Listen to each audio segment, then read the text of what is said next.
Good morning friends, एक बार फिर से आप सभी का बहुत बहुत स्वागत है। तो सबसे पहले जिनका आज एग्ज़ाम है, आप सभी को मेरी तरफ से ढेर सारी शुभकामनाएं, ऑल द बेस्ट। और प्लीज़ आप अपने एग्ज़ाम के बाद कमेंट सेक्शन में हमें ज़रूर बताइए आपका पेपर कैसा हुआ और हमारे वीडियोस के माध्यम से आपको कितनी हेल्प मिली। एग्जाम से पहले कुछ टिप्स हैं आप सभी के लिए। देखिए, ट्रिपल्स एग्जाम में टोटल 100 क्वेश्चन आते हैं, आपको सारे क्वेश्चन अटेम्प्ट करने हैं, क्योंकि यहाँ पे ट्रिपल्स एग्जाम में किसी भी प्रकार की माइनस मार्किंग नहीं होती है। अब ट्रू फॉल्स के कितने क्वेश्चंस आएंगे ये फिक्स नहीं होता है। यहाँ पे आप कोई ट्रिक मत अप्लाई कीजिएगा।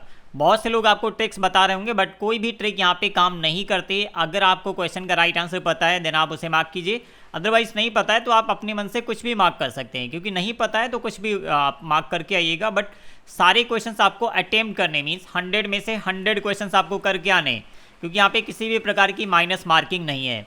एग्जाम कैसे देते हैं अगर आपको नहीं पता है तो मैंने पहले से एक वीडियो अपलोड करके रखा है, डिस्क्रिप्शन में हमने लिंक डाल दिया है। एग्जाम से पहले आप चाहें तो इस वीडियो को भी देख सकते हैं। तो आइए स्टार्ट करते हैं आज का टेस्ट, और इन सभी क्वेश्चंस के राइट आंसर आप सभी कमेंट सेक्शन में भेजते रहिएगा। काफ़ी पॉपुलर क्वेश्चन है, जो कि आज का सबसे पहला क्वेश्चन है। कैल्क में प्रोडक्ट 2, सम, 5, 2 सेम वैल्यूज के साथ में, ये पिछले कई महीनों से लगातार ये क्वेश्चन ट्रिपल्स एग्जाम में पूछा गया है।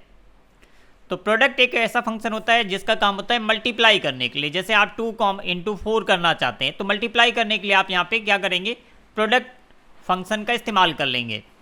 अब सम फंक्शन क्या करता है, टोटल करता है। तो देखिए 5 और 2 मीन्स यहाँ पे टोटल क्या हो जाएगा 7, और इससे पहले क्या दिया गया यहाँ पे 2 मीन्स (2), और इस पर अगर हम अप्लाई करते हैं, क्या प्रोडक्ट अप्लाई करेंगे तो राइट आंसर क्या हो जाएगा, ऑप्शन सी 14 आ जाएगा इस क्वेश्चन का राइट आंसर। चलिए नेक्स्ट क्वेश्चन देखते हैं।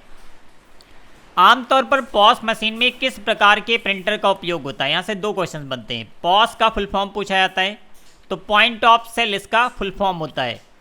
पॉस मशीन में किस प्रकार के प्रिंटर का उपयोग होता है, राइट आंसर हो जाएगा ऑप्शन बी, थर्मल प्रिंटर का इस्तेमाल होता है। आमतौर पे जो पॉस मशीन्स होती हैं उसमें थर्मल प्रिंटर का इस्तेमाल होता है, तो ऑप्शन बी इस क्वेश्चन का राइट आंसर है।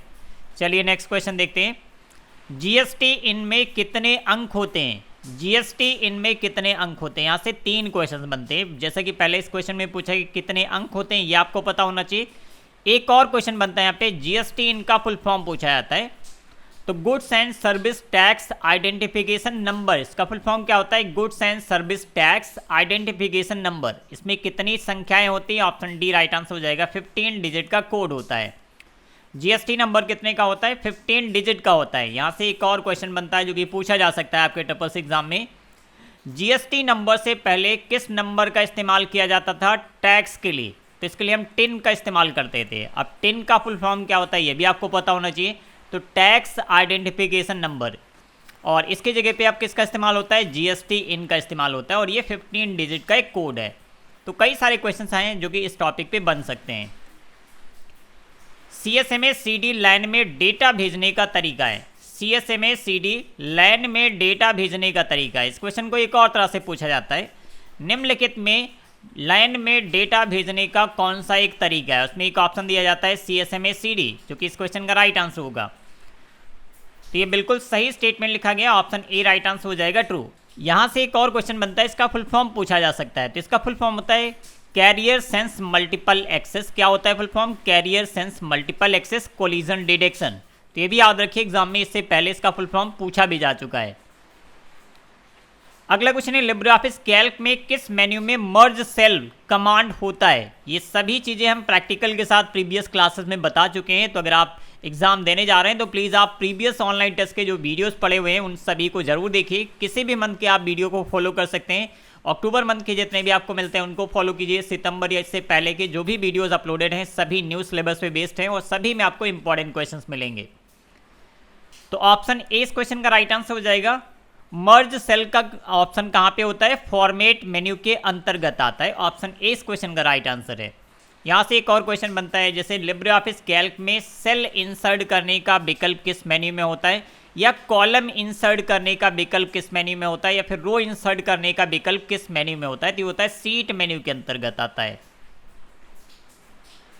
अगला क्वेश्चन है, हैंडआउट में हेडर या फुटर जोड़ने के लिए निम्न में से किसका उपयोग करते हैं। हैंडआउट में हेडर या फुटर जोड़ने के लिए निम्नलिखित में से किसका उपयोग करते हैं। अब सबसे पहले एक यहाँ पे वर्ड आया है हैंडआउट। ये होता क्या है, जैसे आप कोई स्लाइड बनाते हैं, आप कोई प्रेजेंटेशन बनाते हैं, इसमें मल्टीपल स्लाइड्स हैं, और आप इन स्लाइड्स का प्रिंट आउट लेना चाहते हैं तो उसके लिए हम हैंड आउट सेटअप कर सकते हैं। इसमें आप चाहें तो हेडर या फुटर भी कस्टमाइज करके ऐड कर सकते हैं उस प्रिंट आउट के अंदर, जिसमें आपके जो भी प्रेजेंटेशन के स्लाइड्स होंगे उनको पेज में अरेंज कर दिया जाता है। यहाँ पे कुछ इस तरह से भी हो सकता है, एक एक पर पेज एक स्लाइड भी कर सकते हैं, या फिर आप चाहें तो मल्टीपल स्लाइड्स को भी आप एक पेज पे प्रिंट कर सकते हैं। ओके, तो इस क्वेश्चन का राइट आंसर हो जाएगा ऑप्शन सी। अगर आप पूछा गया था हैंडआउट में हेडर या फुटर जोड़ने के लिए निम्नलिखित में से किसका उपयोग करेंगे, तो इसके लिए होता है हैंडआउट मास्टर, जहाँ से आप हेडर एंड फुटर को लगा सकते हैं। बट हैंडआउट में आप अपनी स्लाइड के कंटेंट का लेआउट चेंज नहीं कर सकते। जैसे आपने अपनी स्लाइड में कोई इमेज डाल रखी है, उसका ओरिएंटेशन या फिर उसका जो डायरेक्शन है उसे आप चेंज नहीं कर सकते, उसमें बदलाव नहीं कर सकते। बस आप यहाँ पे क्या कर सकते हैं, हेडर एंड फुटर आप जोड़ सकते हैं हैंडआउट मास्टर का इस्तेमाल करके। ओके, तो ऑप्शन सी इस क्वेश्चन का राइट आंसर है। नेक्स्ट क्वेश्चन है लिब्रे ऑफिस इम्प्रेस में न्यूनतम जूम क्या है। और जिनका भी आज एग्जाम है या फिर इस महीने जो भी लोग एग्जाम देने जा रहे हैं, आप सभी से रिक्वेस्ट है, आपके एग्जाम में जो भी क्वेश्चंस आते हैं, आपको जो भी याद रहता है, प्लीज़ आप हमें व्हाट्सएप पे जरूर सेंड कीजिएगा। हमारा व्हाट्सएप नंबर आपको स्क्रीन पे दिख रहा होगा, आप इस व्हाट्सएप नंबर को नोट कर लीजिए। जितने भी क्वेश्चंस आपको याद रहते हैं प्लीज़ आप हमें जरूर सेंड कीजिए। आज से शाम 8 बजे की क्लास हमारी पेपर सोल्यूशन की क्लास होगी। जिनका भी एग्जाम हो रहा है, अगर आपके माध्यम से हमें जो भी क्वेश्चंस मिलते हैं उन सभी क्वेश्चंस को हम शाम 8 बजे वाली क्लास में डिस्कस करेंगे। तो ये हमारी पेपर सोल्यूशन क्लास होगी, रेगुलर आप इसको ज्वाइन करते रहिए आने वाले दिनों में अगर आपका एग्जाम है। और प्लीज़ आप सभी अपने एग्जाम के क्वेश्चन जरूर सेंड कीजिएगा। पूछा गया लिब्रे ऑफिस इम्प्रेस में न्यूनतम जूम क्या है, तो राइट आंसर हो जाएगा ऑप्शन ए। मिनिमम जूम क्या होता है 5%, मैक्सिमम जूम कितना होता है 3000%। तो ये भी याद रखिए। अगर हम राइटर की बात करें या कैल्क की बात करें तो राइटर में मिनिमम जूम होता है 20% और कैल्क में भी मिनिमम जूम होता है 20%। इसी तरह से राइटर में मैक्सिमम जूम की बात करें तो ये होता है 600% और कैल्क में मैक्सिमम जूम होता है 400%। तो इसको याद रखिए, कहीं ना कहीं एक आध क्वेश्चन SSC एग्जाम में जरूर पूछा जाता है। अगला क्वेश्चन है कंप्यूटर निम्नलिखित में से किस सिद्धांत का पालन करता है। कंप्यूटर निम्नलिखित में से किस सिद्धांत का पालन करता है। काफ़ी यूनिक टाइप का क्वेश्चन है जो कि हाल ही के SSC एग्जाम में पूछा गया था। कंप्यूटर निम्नलिखित में से किस सिद्धांत का पालन करता है, राइट आंसर हो जाएगा option B, garbage in garbage out. और इसी तरह से एक और क्वेश्चन पूछा जाता है GIGO का पूर्ण रूप क्या है। इसका फुल फॉर्म होता है garbage in garbage out. Means अगर आप अपनी कंप्यूटर में कोई गलत इनपुट देते हैं तो जाहिर सी बात है गलत आउटपुट आपको मिलेगा, और इसी सिद्धांत को कंप्यूटर फॉलो करता है। मिनी कंप्यूटर और माइक्रो कंप्यूटर किस पीढ़ी के कंप्यूटर हैं। मिनी कंप्यूटर एक मल्टी यूजर सिस्टम होता है, जबकि माइक्रो कंप्यूटर एक सिंगल यूजर सिस्टम होता है। ये किस जनरेशन या किस पीढ़ी के कंप्यूटर हैं, तो राइट आंसर है ऑप्शन डी, 4th जनरेशन के कंप्यूटर्स हैं। मिनी और माइक्रो किस जनरेशन के कंप्यूटर्स हैं, 4th जनरेशन। ऑप्शन डी इस क्वेश्चन का राइट आंसर है। और अगला क्वेश्चन है शॉर्टकट की Ctrl+Shift+T का क्या उपयोग है। ये क्वेश्चन क्रोम ब्राउजर से रिलेटेड पूछा गया है। अगर आप क्रोम ब्राउजर में कई सारे टैब्स ओपन करते हैं और आप उसे बंद कर देते हैं, तो हाल ही में बंद किए गए टैब्स को फिर से खोलने के लिए Ctrl+Shift+T का इस्तेमाल करते हैं। तो राइट आंसर हो जाएगा ऑप्शन ए, हाल ही में बंद किए गए टैब को फिर से खोलने के लिए Ctrl+Shift+T का इस्तेमाल करते हैं। इस क्वेश्चन को एक और तरह से SSC एग्जाम में पूछा गया था, जैसे उसमें लिखा गया था हाल ही में बंद किए गए टैब को क्रोम ब्राउजर में फिर से खोलने की शॉर्टकट की क्या है। तो आपको याद रखना है Ctrl+Shift+T शॉर्टकट की का हम इस्तेमाल करते हैं। चलिए अगला क्वेश्चन देखते हैं। OSI नेटवर्क आर्किटेक्चर में रूटिंग किसके द्वारा किया जाता है। OSI नेटवर्क आर्किटेक्चर में रूटिंग किसके द्वारा किया जाता है, या फिर यहाँ से ये भी पूछा जा सकता है OSI नेटवर्क आर्किटेक्चर में रूटिंग किस लेयर पर होती है। ये होता है नेटवर्क लेयर पे। राइट आंसर हो जाएगा ऑप्शन डी, नेटवर्क लेयर पे रूटिंग का जो भी काम होता है वो कहाँ पे होता है, OSI मॉडल की नेटवर्क लेयर पे। लाइनेक्स कर्नल की स्थापना किसने की। लाइनेक्स क्या है, एक ओपन सोर्स ऑपरेटिंग सिस्टम है, और इसके कर्नल की स्थापना किसने की। कर्नल क्या होता है, ऑपरेटिंग सिस्टम का जो लाइनेक्स ऑपरेटिंग सिस्टम है उसका मेन या कोर कंपोनेंट होता है। तो इसकी स्थापना की थी लाइनस टोरवाल्ड्स ने। राइट आंसर हो जाएगा ऑप्शन डी, लाइनस टोरवाल्ड्स, जिन्होंने कर्नल को लिखा था। जो लाइनेक्स ऑपरेटिंग सिस्टम है उसके कर्नल को डेवलप किया था या डिज़ाइन किया था। ट्विटर का असली नाम क्या है। ट्विटर का असली नाम क्या है? तो जितने भी सोशल मीडिया प्लेटफॉर्म्स हैं वहाँ से कई सारे क्वेश्चंस बनते हैं, खासतौर पे फेसबुक, इंस्टाग्राम, या फिर अगर हम ट्विटर की बात करें या टेलीग्राम की बात करें या व्हाट्सएप की बात करें, इन सभी के डेवलपर और इनको किस ईयर में लॉन्च किया गया था, इस तरह के क्वेश्चन एग्जाम में पूछे जाते हैं। हालांकि मैंने प्रीवियस ऑनलाइन टेस्ट में इस तरह के सभी क्वेश्चन डिस्कस किए हुए हैं, तो आप प्लीज़ आप प्रीवियस ऑनलाइन टेस्ट के वीडियो जरूर देखते रहिए, आपको काफ़ी कुछ नया सीखने को मिलेगा और इनमें से बहुत से क्वेश्चन सेम टू सेम आपके एग्जाम में देखने को मिल सकते हैं। तो राइट आंसर है ऑप्शन बी, TWTTR। ट्विटर का शुरुआती या असली नाम क्या था? TWTTR। ऑप्शन बी इस क्वेश्चन का राइट आंसर है। कौन सा भाषा अनुवादक सोर्स कोड को मशीन भाषा में बदलता है? कौन सा भाषा अनुवादक सोर्स कोड को मशीन भाषा में बदलता है? मीन्स यहाँ पे लैंग्वेज ट्रांसलेटर की बात की जा रही है। लैंग्वेज ट्रांसलेटर जो हमारी हाई लेवल लैंग्वेज को लो लेवल लैंग्वेज में कन्वर्ट करते हैं। लो लेवल लैंग्वेज मीन्स 0-1 के फॉर्म में कन्वर्ट करने के लिए कुछ हमें ट्रांसलेटर की आवश्यकता होती है, जिनमें से हम कंपाइलर या फिर इंटरप्रेटर का इस्तेमाल करते हैं। तो कौन सा भाषा अनुवादक सोर्स कोड को मशीन कोड में बदलता है? राइट आंसर हो जाएगा option D, compiler and interpreter, means both A and B दोनों। तो ऑप्शन डी इस क्वेश्चन का राइट आंसर है। ऑप्टिकल डिस्क कैसी मेमोरी है? अब ये भी आपको पता होना चाहिए ऑप्टिकल डिस्क में क्या आता है। तो ऑप्टिकल डिस्क मीन्स CD या फिर DVD, ये आते हैं ऑप्टिकल डिस्क में। इसी तरह से एक होता है BD जिसको ब्लू रे डिस्क के नाम से जानते हैं। तो ये तीनों क्या है? ऑप्टिकल डिस्क होती हैं। इन सभी के फुल फॉर्म भी एग्जाम में पूछे जाते हैं। तो CD का फुल फॉर्म होता है कॉम्पैक्ट डिस्क और DVD का फुल फॉर्म होता है डिजिटल वर्सटाइल डिस्क और BD का फुल फॉर्म क्या होता है? ब्लू रे डिस्क। ये सभी क्या होते हैं? ऑक्सिलरी मेमोरी, जिसको हम सेकेंडरी मेमोरी के नाम से जानते हैं। तो सेकेंडरी मेमोरी को हम ऑक्सिलरी मेमोरी भी कहते हैं। तो ऑप्शन बी राइट आंसर हो जाएगा, ऑक्सिलरी मेमोरी। संदेश या मेल बनाने के लिए हम किस विकल्प पर क्लिक करते हैं? अगर आप किसी को मेल सेंड करना चाहते हैं तो आप किस विकल्प का चयन करते हैं? तो आप सभी ने देखा होगा हमारे मेल में कंपोज ऑप्शन दिया जाता है। इस ऑप्शन का इस्तेमाल करके हम क्या करते हैं? ईमेल को कंपोज करते हैं, बनाते हैं। तो ऑप्शन बी इस क्वेश्चन का राइट आंसर है। व्हाट्सएप पर किसी ग्रुप में कितने लोगों को जोड़ सकते हैं?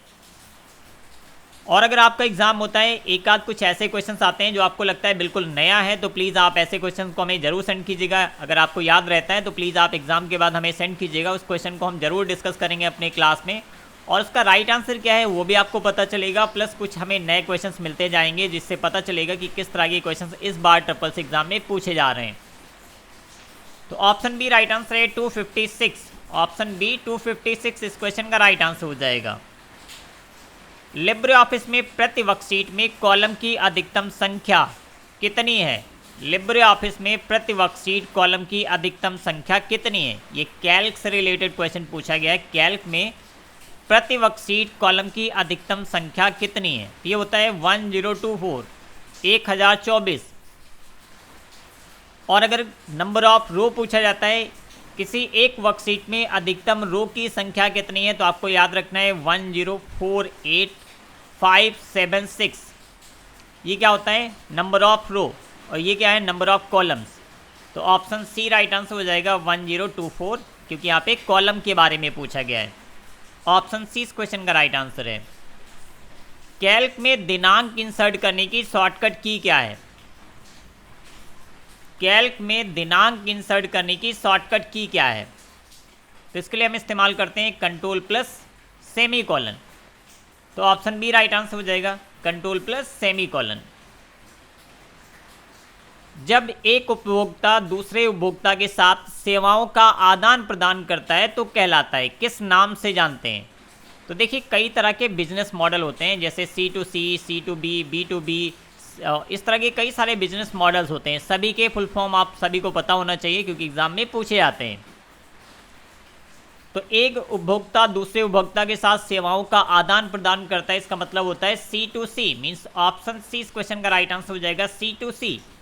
और इसके अगर हम उदाहरण की बात करें तो जैसे कि OLX, जहाँ पे एक कस्टमर अपने प्रोडक्ट को डायरेक्ट दूसरे कस्टमर को सेल करता है, तो OLX किस पर आधारित है? इस तरह से भी ट्रिपल्स एग्जाम में क्वेश्चन पूछा गया है। तो अगर ये क्वेश्चन पूछा जाता है तो वो भी हो जाएगा C2C, कस्टमर टू कस्टमर। तो ये था आज की क्लास का लास्ट क्वेश्चन। जिनका भी आज एग्जाम है आप सभी को मेरी तरफ से ढेर सारी शुभकामनाएं, ऑल द बेस्ट। और प्लीज़ आप अपने एग्जाम के बाद कमेंट सेक्शन में हमें जरूर बताइएगा आपका एग्जाम कैसा हुआ और हमारे चैनल के माध्यम से आपको कितनी हेल्प मिली। आपका एक छोटा सा फीडबैक हमें अपनी क्वालिटी इंप्रूव करने में हेल्प करता है। तो प्लीज़ आप एग्ज़ाम के बाद 1 से 2 मिनट का इंपॉर्टेंट समय निकाल के हमें फीडबैक ज़रूर दीजिएगा। आप किसी भी वीडियो में आप अपने फीडबैक के बारे में बता सकते हैं कैसा पेपर हुआ और हमारे वीडियो से कितनी हेल्प मिली और आगे आने वाले दिनों में हमें क्या नया ऐड करना चाहिए ताकि ज़्यादा से ज़्यादा लोगों को यहाँ से हेल्प मिले। अगर आपको अपने एग्जाम के कुछ क्वेश्चंस याद रहते हैं तो प्लीज़ आप हमें इस व्हाट्सएप पे सेंड कीजिएगा। हम उन क्वेश्चंस को शाम 8 बजे की क्लास में डिस्कस करेंगे। तो आज से शाम 8 बजे की क्लास में हम डेली पेपर सोल्यूशन डिस्कस करेंगे। मीन्स जो भी एग्जाम में क्वेश्चंस पूछे जाते हैं और आप लोगों के थ्रू जो भी हमें क्वेश्चंस मिलेंगे उसको हम शाम 8 बजे की क्लास में डिस्कस करेंगे। तो आज से ये क्लास काफ़ी इंपॉर्टेंट होने वाली है। जिनका भी एग्जाम आगे होने वाला है प्लीज़ आप इस रेगुलर क्लास को जरूर ज्वाइन कीजिए। आप सभी को काफ़ी हेल्प मिलेगी, प्लस पता चलेगा किस तरह के क्वेश्चन ट्रिपल्स एग्जाम में पूछे जा रहे हैं। और इसके साथ साथ आप GyanXP.com से भी प्रैक्टिस करते रहे। यहाँ पे भी हमने SSC new syllabus based mock test upload किए हैं, तो आप फ्री ऑफ कॉस्ट यहाँ से रेगुलर प्रैक्टिस करते रहिए। इसके साथ साथ सभी इंपॉर्टेंट वीडियोस के प्लेलिस्ट हमने यहाँ पे इस वीडियो के डिस्क्रिप्शन में ऐड कर दिया है। तो जब भी आपके पास टाइम है यहाँ से भी आप वीडियोज़ देखते रहिए। तो एक बार फिर से आप सभी को मेरी तरफ से ढेर सारी शुभकामनाएं, ऑल द बेस्ट। मिलते हैं नेक्स्ट क्लास में, तब तक के लिए bye bye. Thank you for watching.